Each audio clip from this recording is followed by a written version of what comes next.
हो गया। Welcome in competitive world. आज फिर से आते हैं इकोनॉमिक्स क्लास में। इससे पहले हमने जीडीपी और जीएनपी के बारे में पढ़ा है।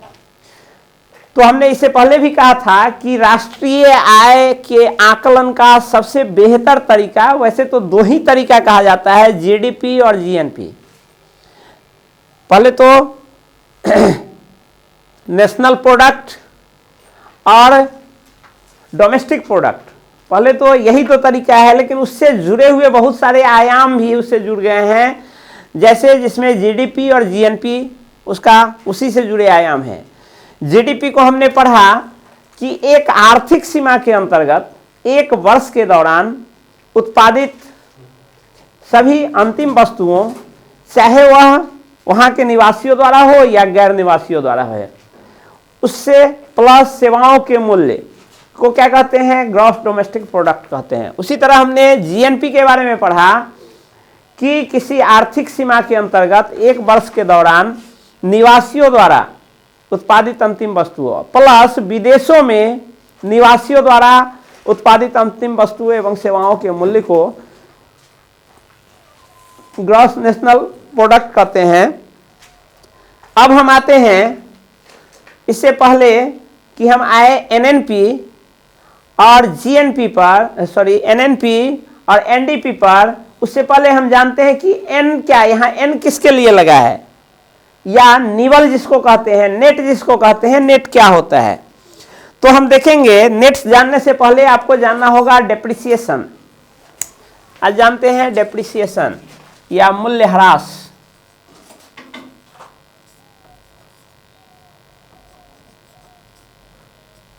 मूल्यह्रास, मूल्यह्रास किसको कहते हैं, हम पहले इसको देखते हैं, फोकस करते हैं। मूल्यह्रास क्या होता है, डेप्रिसिएशन कहते हैं इसको इंग्लिश में।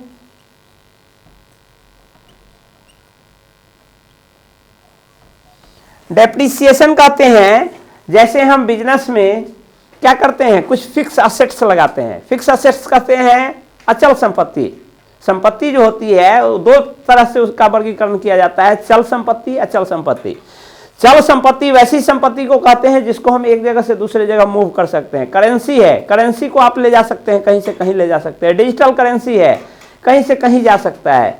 लेकिन क्या एक आप बिल्डिंग लगाए हुए हैं, एक बिल्डिंग क्या एक जगह से दूसरे जगह जा सकता है, नहीं जा सकता है। मशीनरी, कोई उद्योग हम स्थापित किए, उसमें ढेर सारे मशीन स्थापित कर दिए, तो ये सब क्या होता है, ये इमूवेबल प्रॉपर्टीज होते हैं, इसको अचल संपत्ति कहते हैं। तो मैक्सिमम जो अचल संपत्तियां हैं, अचल संपत्ति में क्या होता है, समय के साथ ह्रास होता है, वैल्यू की गिरावट होती है। जैसे आज हमने एक मकान यदि बनाया है, 1 करोड़ का मकान बनाया है, तो समय के साथ उसका वैल्यू 1 करोड़ नहीं रहेगा। उसमें जो प्रयुक्त सामान है उसका दाम भले ही मार्केट में बढ़ते रहेगा। हमने 1 करोड़ का मकान बनाया तो उसमें सीमेंट जो लगाया है, सीमेंट का दाम क्या समय के साथ घट जाएगा। लोहा जो उसमें सरिया लगा है, क्या उसका दाम घट जाएगा, समय के साथ उसका दाम बढ़ेगा। लेकिन उस बिल्डिंग का दाम समय के साथ गिरेगा। क्यों? क्योंकि किसी भी इस ब्रह्मांड का ये क्या कहते हैं, इस ब्रह्मांड का ये गुण है कि कोई भी चीज एक फिक्स समय के लिए ही होता है। जो सामान हमने बनाया है, हमने जो घर बनाया है, वो घर एक फिक्स लिमिटेड पीरियड तक के लिए ही होगा। उस लिमिटेड पीरियड के बाद वो सामान समाप्त हो जाना है, वह उस घर को टूट जाना है। तो हम जैसे हम घर बनाए, इसको यदि 10 साल बाद बेचेंगे तो कोई भी खरीदार जो होगा वो उस सामान का एज 10 साल घटा कर, यानी उसका अब जो प्राइस देगा, अब जो कॉस्ट देगा, वो उतने साल का काट करके देगा। तो उसी को कहते हैं मूल्यह्रास। यदि हम अपना कोई उद्योग स्थापित किए हैं, उसमें बहुत सारे टूल्स लगाए हैं, मशीनरी यूज किए हैं, वो मशीन खरीद करके लाते हैं, तो वह मशीन धीरे धीरे पुराना पड़ते जाता है, तो उसका मूल्य क्या होता है, गिरते चला जाता है। ऐसा इसलिए कि उस मशीन का एक फिक्स लाइफ होगा और वह लाइफ एक समय समाप्त हो जाएगा, वह मशीन काम करना बंद कर देगा। दूसरा, ऐसा भी होता है कि आज जो मशीनरी यूज हो रहा है उससे एडवांस टेक्नोलॉजी कल डेवलप हो जाएगी। तो जब एडवांस टेक्नोलॉजी डेवलप हो जाएगी तो इस टेक्नोलॉजी का यूज समाप्त हो जाएगा। आज से पहले क्या, बहुत समय पहले लोग क्या करते थे, ब्लैक बोर्ड पर लिखते थे, खल्ली से लिखते थे। आज लगभग खल्ली का प्रचलन समाप्त हो गया है और व्हाइट बोर्ड और मार्कर का यूज हो गया है, तो ऐसे यूज होते हैं। अब यह भी लगभग विलुप्त प्राय ही होने जा रहा है, चूंकि अब क्या है, डिजिटल बोर्ड आ गया है। डिजिटल बोर्ड में आपको न पेन की जरूरत है, न बोर्ड की जरूरत है, एक सिंपल, न किसी कलर, डिफरेंट कलर्स की। इसमें हमको यदि 10 कलर में लिखना है तो 10 कलर के मार्कर्स की जरूरत होगी, लेकिन डिजिटल बोर्ड में वो भी जरूरत नहीं। एक ही बोर्ड पर न उसमें घिसने का है, न वो उसमें ये है, न परेशानी है, न मिटाने पर हाथ में लगेगा, वो आप उसी से लिख सकते हैं। तो टेक्नोलॉजी जैसे जैसे बढ़ती है, मशीनरी क्या होता है, पुराना होता है, उसका मूल्य घटते जाता है, और उसके मूल्य में जो कमी होती है उसी को मूल्यह्रास कहते हैं। तो डेप्रिसिएशन का सीधा सिंपल हो गया कि समय के साथ अस्थाई परिसंपत्ति में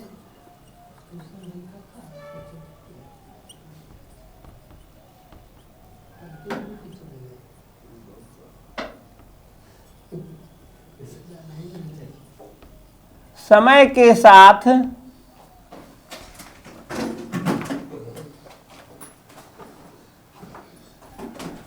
परिसंपत्ति के मूल्य में, समय के साथ हुए गिरावट को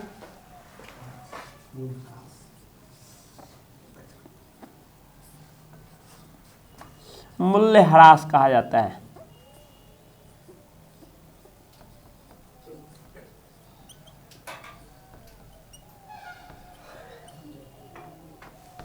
मूल्यह्रास कहा जाता है। अब हम देखेंगे इससे आगे, मूल्यह्रास हो गया, घिसावट हो गया, इसी को घिसावट, मूल्यह्रास कहिए या घिसावट कहिए, इसी को मूल्यह्रास को घिसावट भी कहते हैं।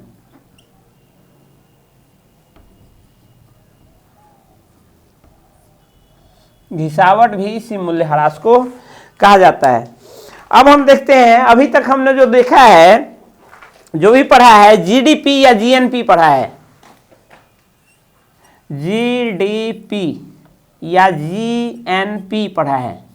इसमें जी का फॉर्म यहां होता है ग्रॉस। ग्रॉस, जी मीन्स होता है ग्रॉस, जी का एब्रीविएशन होता है ग्रॉस। ग्रॉस को कहते हैं सकल।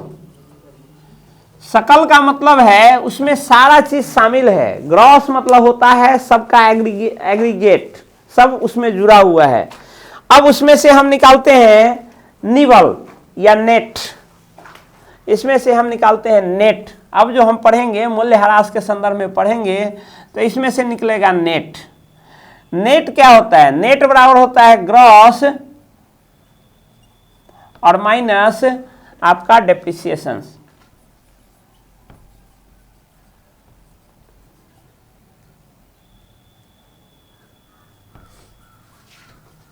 डेप्रिसिएशन यानी जैसे आप कहेंगे कि हम बिजनेस कर रहे हैं, हमको बिजनेस में पूरे साल में 10,000 का फायदा हुआ, तो 10,000 बेनिफिट जो है वो 10,000 बेनिफिट क्या कहलाएगा, ग्रॉस बेनिफिट। बेनिफिट जो होते हैं दो तरह के होते हैं, ग्रॉस बेनिफिट और नेट बेनिफिट। यदि हम 1 लाख का सामान खरीद कर लाएं और उसको बेचे हैं तो पूरे साल में हमको 1,10,000 रुपया की प्राप्ति होती है। तो हमको जो ओवरऑल जितनी राशि प्राप्ति हुई उसमें से ओवरऑल हम अपना इन्वेस्टमेंट घटा दें तो वो कहलाता है प्रॉफिट। तो वो क्या हुआ, वो हमारा हो गया ग्रॉस प्रॉफिट। ग्रॉस प्रॉफिट बराबर हुआ ओवरऑल इन्वेस्टमेंट हम जितने में खरीद कर लाए और माइनस हम जितने में बेच रहे हैं। तो 1,10,000 में से 1 लाख घटता है, 10,000 हमारा क्या हो गया, हमारा ग्रॉस प्रॉफिट हो गया। लेकिन उस 1 साल के अंतर्गत कुछ केवल जो सामान हम परचेज करके लाए हैं, केवल हमारे खर्च केवल उसी पर नहीं होगा, उसके अलावे बहुत छोटे छोटे खर्चे होंगे। जैसे हम बिजनेस कर रहे हैं तो कोई एक मकान लिए होंगे, उस मकान का भाड़ा होगा। हम कोई स्टाफ लगाए होंगे, उस स्टाफ पर खर्च किए होंगे। हम क्या किए होंगे, दुकान का बिजली बिल भरे होंगे। बहुत सारे छोटे छोटे खर्चे होते हैं। यदि उन सारे खर्चों को जोड़कर और तब बेनिफिट में से घटा दें तो जो राशि प्राप्त होगी वो क्या राशि प्राप्त होगी, वो नेट प्राप्त होगी, नेट प्रॉफिट। हमारा नेट प्रॉफिट कितना हुआ, 1 लाख रुपया का सामान हम जरूर खरीद कर लाए थे, लेकिन उसमें से 2,000 रुपया हम विभिन्न मुद्दों पर खर्च भी कर दिए, विभिन्न तथ्यों पर खर्च भी कर दिए तो 2000 प्लस वो भी हमारा घटेगा, यानी 10,000 यदि ग्रॉस प्रॉफिट है तो उस 10,000 ग्रॉस प्रॉफिट में से 2000 घटाने के बाद 8,000 हमारा जो होगा वो नेट प्रॉफिट होगा। तो उसको हम कहते हैं नेट प्रॉफिट। इसको कहते हैं, ग्रॉस को सकल कहते हैं, और इस नेट को निवल कहा जाता है हिंदी में, निवल। तो या तो आपसे पूछे सकल घरेलू उत्पाद, जीडीपी का मतलब हुआ, जीडीपी का मतलब हुआ सकल घरेलू उत्पाद, ग्रॉस डोमेस्टिक प्रोडक्ट, सकल घरेलू उत्पाद, और नेट यदि हम इसमें जोड़ दें एनडीपी बन जाएगा। ये जीडीपी से यदि जी के जगह हम एन जोड़ दें तो ये एनडीपी बन जाएगा, यानी नेट डोमेस्टिक प्रोडक्ट। तो नेट डोमेस्टिक प्रोडक्ट में क्या घटेगा, क्या फालतू है जो उसमें से घटना है? तो हमारे डोमेस्टिक प्रोडक्ट जो है हमारा ग्रॉस डोमेस्टिक प्रोडक्ट, उसमें से यदि घिसावट को हटा दे या मूल्य ह्रास को हटा दे तो क्या बनेगा हमारा नेट डोमेस्टिक प्रोडक्ट बन जाएगा। यानी हम कह सकते हैं, अब हम यहां से शुरू करते हैं। सबसे पहले आपको निवल विदेशी आय से, फिर उसके बाद धीरे धीरे आएंगे। निवल विदेशी आय किसको कहते हैं? निवल विदेशी आय, निवल विदेशी आय का क्या हो जाएगा? निवल विदेशी आय होगा हमारे नागरिकों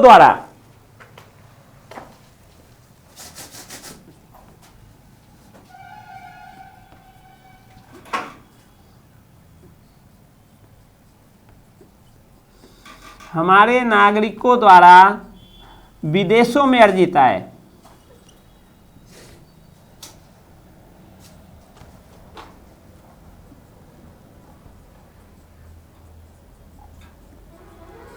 तथा हमारे देश में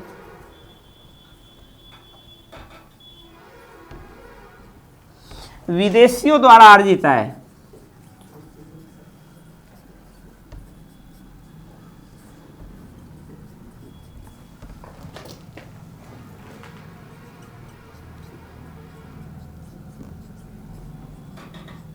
आय के अंतर को निवल विदेशी आय कहते हैं।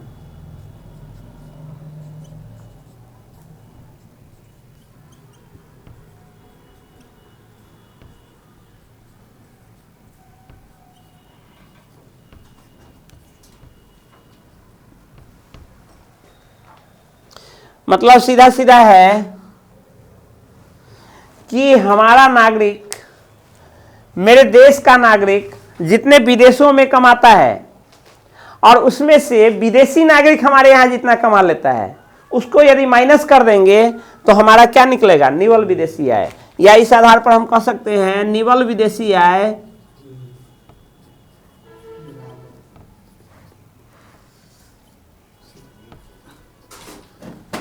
बराबर विदेशों में अर्जित आय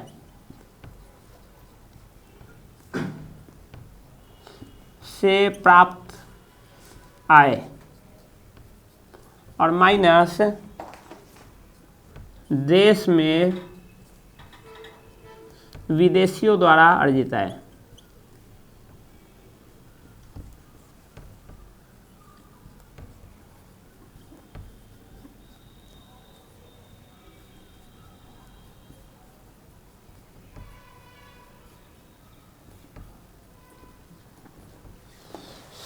स्क्रीनशॉट लीजिए, फिर से चलेंगे आगे।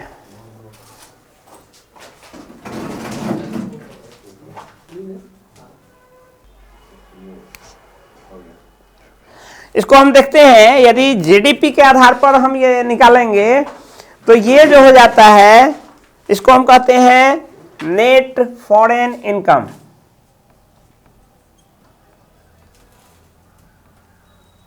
फॉरेन इनकम, यह नेट फॉरेन इनकम बराबर, यदि इसको हम निकाले जीडीपी के आधार पर तो ये होता है GNP minus GDP on GNP minus GDP on market price. MP. यदि हम निवल विदेशी आय को निकालें तो यह जो होगा यह होगा जीएनपी एमपी और माइनस जीडीपी एमपी। यदि आप देखेंगे कि ये कैसे विदेशी आय, यहाँ तो हम देखे हैं कि निवल विदेशी आय बराबर क्या होता है, हमारे नागरिक जो विदेश में कमाते हैं वो और माइनस हमारे नागरिक जो विदेश में कमाते हैं वो और माइनस हमारे देश में जो विदेशी कमा के ले गए वो, वही होता है हमारा निवल विदेशी आय। तो यहाँ भी देखेंगे, यहाँ भी घटाएंगे तो वही आएगा। चूंकि हम जानते हैं जीएनपी एमपी क्या है, जीएनपी में क्या है, जीएनपी में है हमारा निवासी हमारे देश में आप प्लस विदेशों में, यानी यह बराबर जो है यह है हमारा नागरिक कहाँ, देश में आप प्लस विदेश में, दोनों जगह जो कमाया है वो है। और इसमें से माइनस हम किसको कर रहे हैं, जीडीपी को कर रहे हैं। यानी माइनस क्या, जीडीपी का क्या मतलब, हमारे देश में हमारा नागरिक आप प्लस विदेशी नागरिक, यानी इसमें हो गया हमारा नागरिक देश में आप प्लस विदेशी नागरिक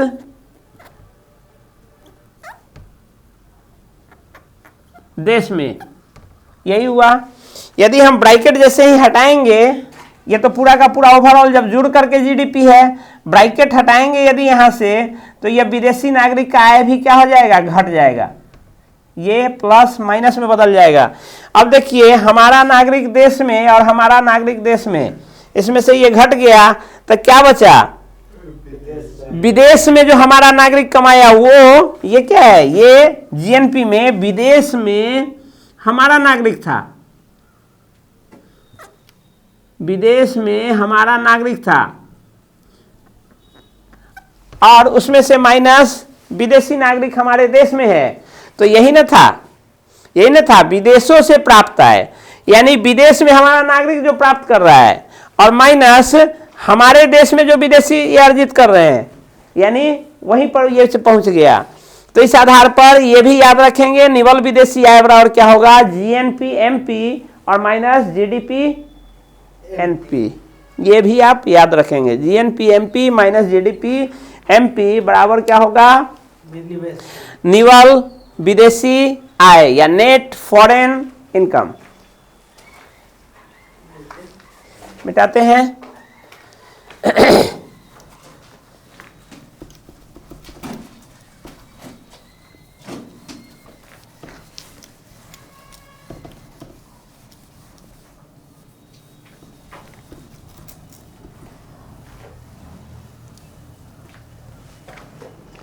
अब देखते हैं हम, अब इससे आगे आते हैं शुद्ध घरेलू उत्पाद। शुद्ध घरेलू उत्पाद, या इसको कहते हैं शुद्ध को कहते हैं, या इसी को शुद्ध कहिए या निवल कहिए,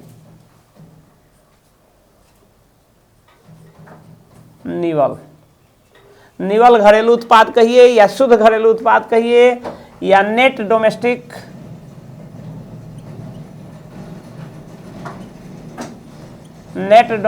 प्रोडक्ट कहिए। इसी को कहते हैं एनडीपी।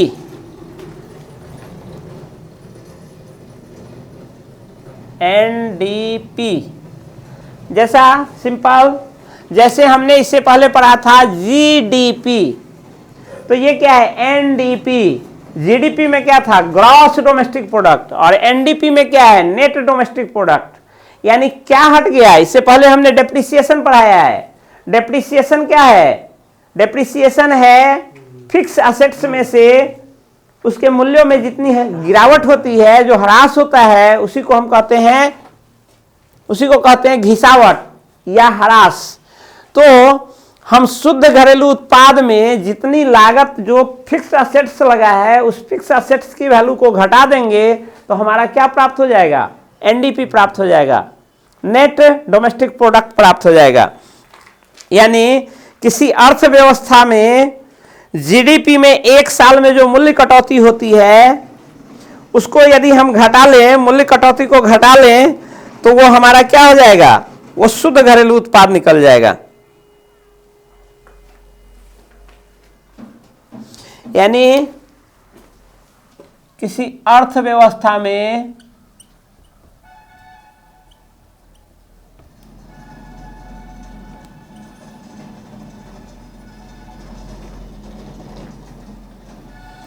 एक वर्ष के दौरान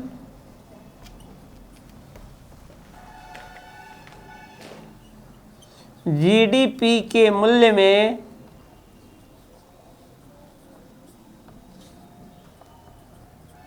हुए घिसावट, घिसावट कहिए, ह्रास कहिए, डेप्रिसिएशन कहिए, को घटाकर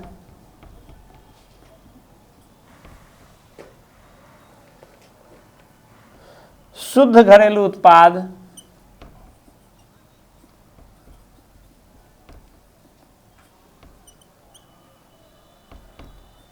प्राप्त किया जाता है।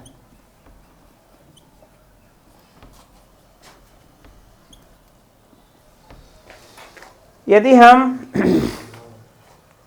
और यह जो ह्रास जो होता है या घिसावट जो होता है, मूल्य ह्रास, इस मूल्य ह्रास को सरकार द्वारा निर्धारित किया जाता है।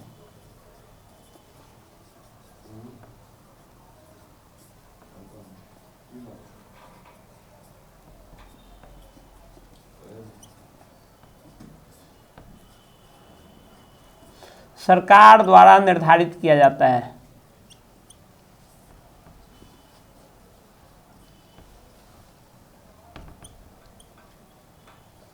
अर्थात यह विभिन्न देशों हेतु अलग अलग होता है।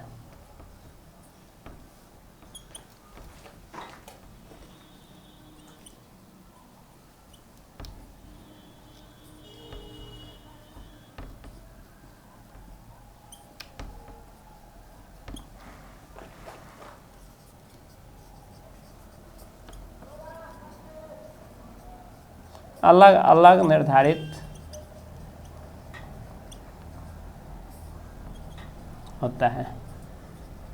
यह मूल्य ह्रास जो है वो सरकार निर्धारित करती है कि इस साल में इतना डिप्रिसिएशन हुआ है, इस साल में इतना डिप्रिसिएशन हुआ है, वो सरकार उसको निर्धारित करती है। इसमें हम देखेंगे कि भारत में जो मूल्य कटौती होती है या मूल्य ह्रास होता है वो केंद्रीय वाणिज्य एवं उद्योग मंत्रालय करता है। ये पूछता है कि भारत में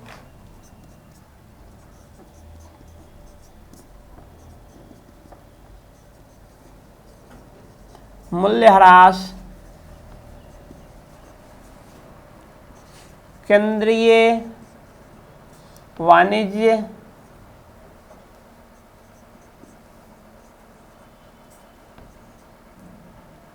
एवं उद्योग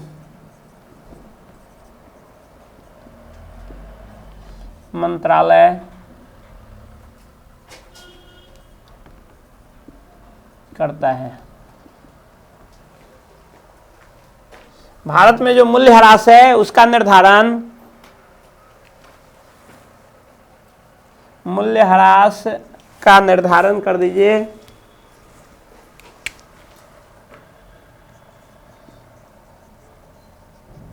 का निर्धारण केंद्रीय वाणिज्य एवं उद्योग मंत्रालय करता है। इस आधार पर हम देखेंगे इस आधार पर हम देखेंगे कि आपका एनडीपी जो होगा वो आपका क्या होगा, ये जीडीपी और माइनस मूल्य ह्रास या घिसावट या डेप्रिसिएशन,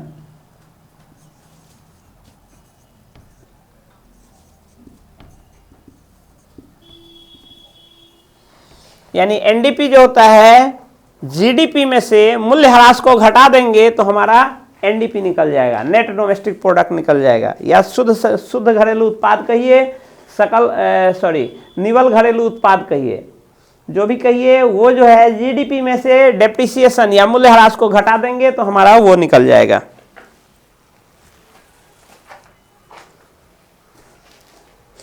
इस प्रकार एक तथ्य और आता है कि हमेशा एनडीपी का मान क्या होता है, एनडीपी हमेशा, चूंकि कुछ ना कुछ गिरावट आता ही आता है, ऐसा नहीं है कि गिरावट नहीं हो, ऐसा नहीं होता है। मूल्य ह्रास कुछ ना कुछ होना है। जो फिक्स्ड एसेट्स है उसका मूल्य चाहे 1 पैसा गिरे या 10 पैसा गिरे, गिरना है।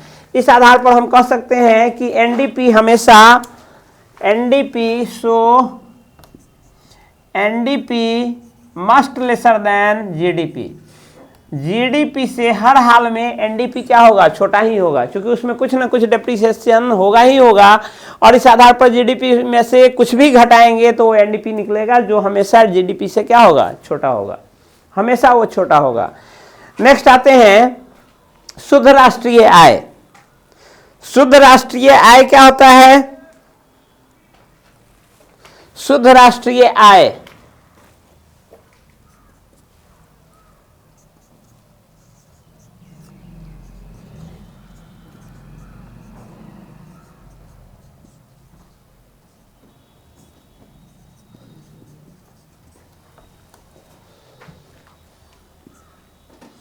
ग्रॉस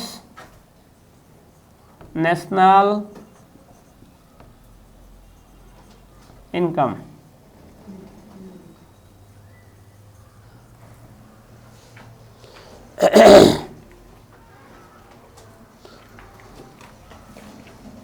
इसको आप उत्पाद करिए, शुद्ध राष्ट्रीय उत्पाद करिए, इनकम पर बाद में आएंगे।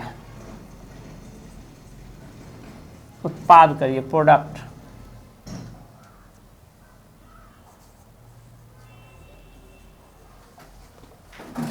शॉर्ट में इसको हम कहेंगे या तो शुद्ध कहिए या तो शुद्ध कहिए या निवल कहिए, इसको निवल राष्ट्रीय उत्पाद, निवल राष्ट्रीय उत्पाद। शॉर्ट में इसको हम बोलते हैं जीएनपी, जी नहीं ना, ग्रॉस नहीं ना है, निवल है, ग्रॉस नहीं है, नेट है, नेट नेट, ये हो जाएगा NNP, NNP, net national product. अब हम देखेंगे net national product, net national product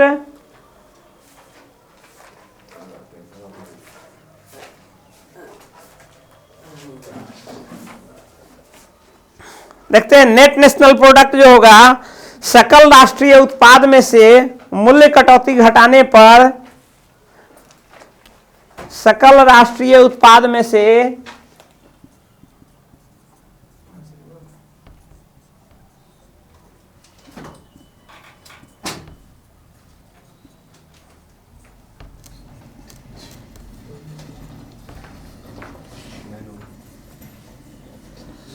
मूल्य कटौती, मूल्य ह्रास या घिसावट,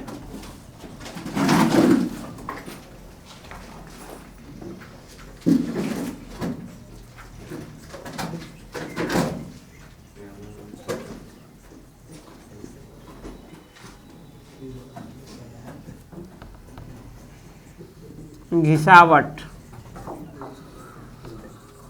को घटाने पर प्राप्त आय को शुद्ध राष्ट्रीय उत्पाद कहते हैं।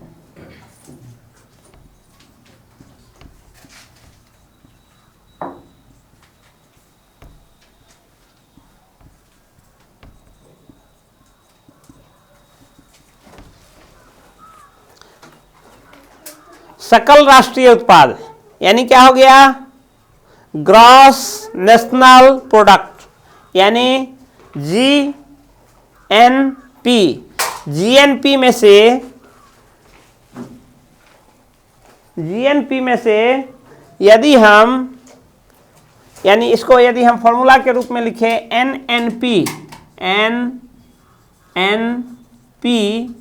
इज इक्वल टू क्या हो जाएगा, जीएनपी माइनस मूल्य ह्रास या डेप्रिसिएशन।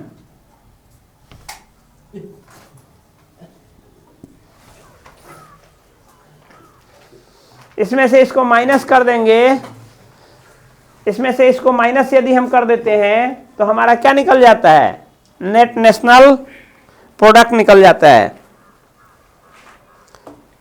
या इसको हम कहेंगे जीडीपी प्लस विदेशियों से प्राप्त आय और माइनस ह्रास, ये भी निकल जाएगा। इसका हम विभिन्न उपयोग देखेंगे। एनएनपी जो होता है यही नेट नेशनल प्रोडक्ट है। नेट नेशनल यानी सकल राष्ट्रीय निवल राष्ट्रीय आय जो है, यही शुद्ध राष्ट्रीय उत्पाद ही निवल आपका राष्ट्रीय आय भी है। यदि किसी देश का हमको उसका शुद्ध राष्ट्रीय, किसी भी देश के विकसित होने का प्रमाण जो है यही होता है।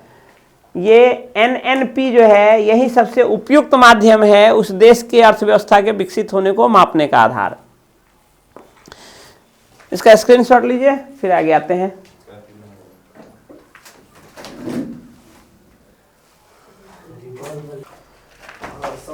देखिए इसमें एनएनपी हो गया नेट नेशनल प्रोडक्ट, इसको सकल राष्ट्र, सकल कहते हैं, निवल राष्ट्रीय आय भी कहते हैं। इस आधार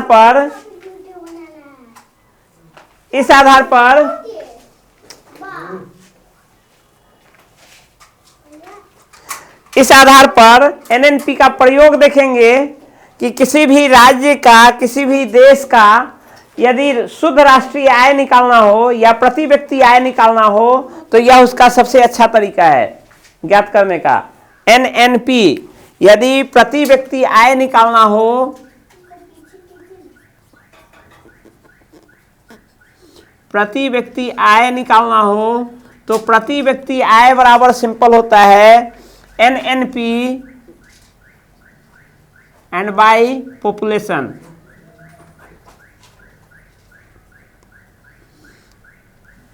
प्रति व्यक्ति आय जो होता है उसका शुद्ध राष्ट्रीय उत्पाद कितना है, उसको यदि उसकी जनसंख्या से भाग दे दें तो यही आपका निकल जाएगा प्रति व्यक्ति आय। तो प्रति व्यक्ति आय ज्ञात करने का, किसी भी राष्ट्र के प्रति व्यक्ति आय ज्ञात करने का सबसे अच्छा तरीका क्या है, एनएनपी है। अब इस आधार पर कुछ फॉर्मूला हम देख लेते हैं। सब में से एनडीपी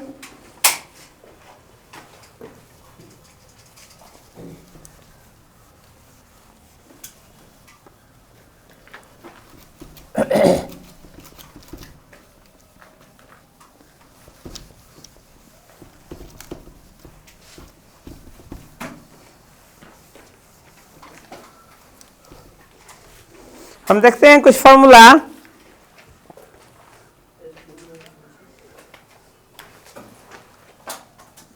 एनडीपी बराबर,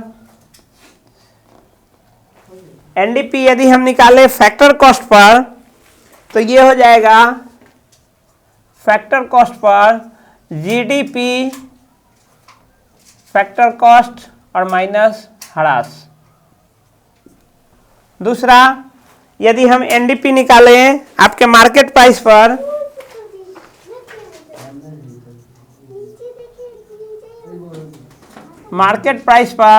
तो ये हो जाएगा आपका जीडीपी मार्केट प्राइस माइनस ह्रास। फिर यदि हम निकालें एनएनपी, फिर फैक्टर कॉस्ट और मार्केट प्राइस पर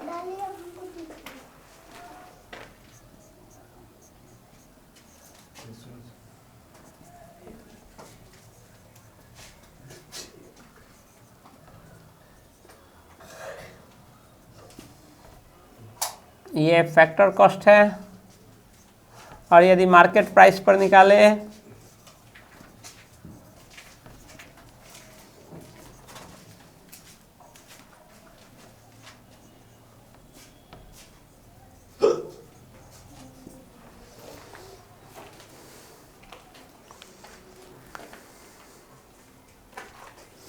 ये आप ध्यान रखेंगे। ये चार फॉर्मूला इंपॉर्टेंट है, इसको आप याद रखेंगे। तो इस प्रकार आज के क्लास में हमने देखा, इससे पहले हमने पढ़ा था जीडीपी, जीएनपी, आज हमने देखा इसी में एनडीपी और एनएनपी। इसमें दोनों में फैक्टर कॉस्ट के आधार पर देखा था और मार्केट प्राइस के आधार पर देखा था। सबका हमने इसमें भी मार्केट प्राइस और फैक्टर कॉस्ट के आधार पर देखा। इसमें एक इसके अलावे ये निकालने के लिए हमने डेप्रिसिएशन देखा।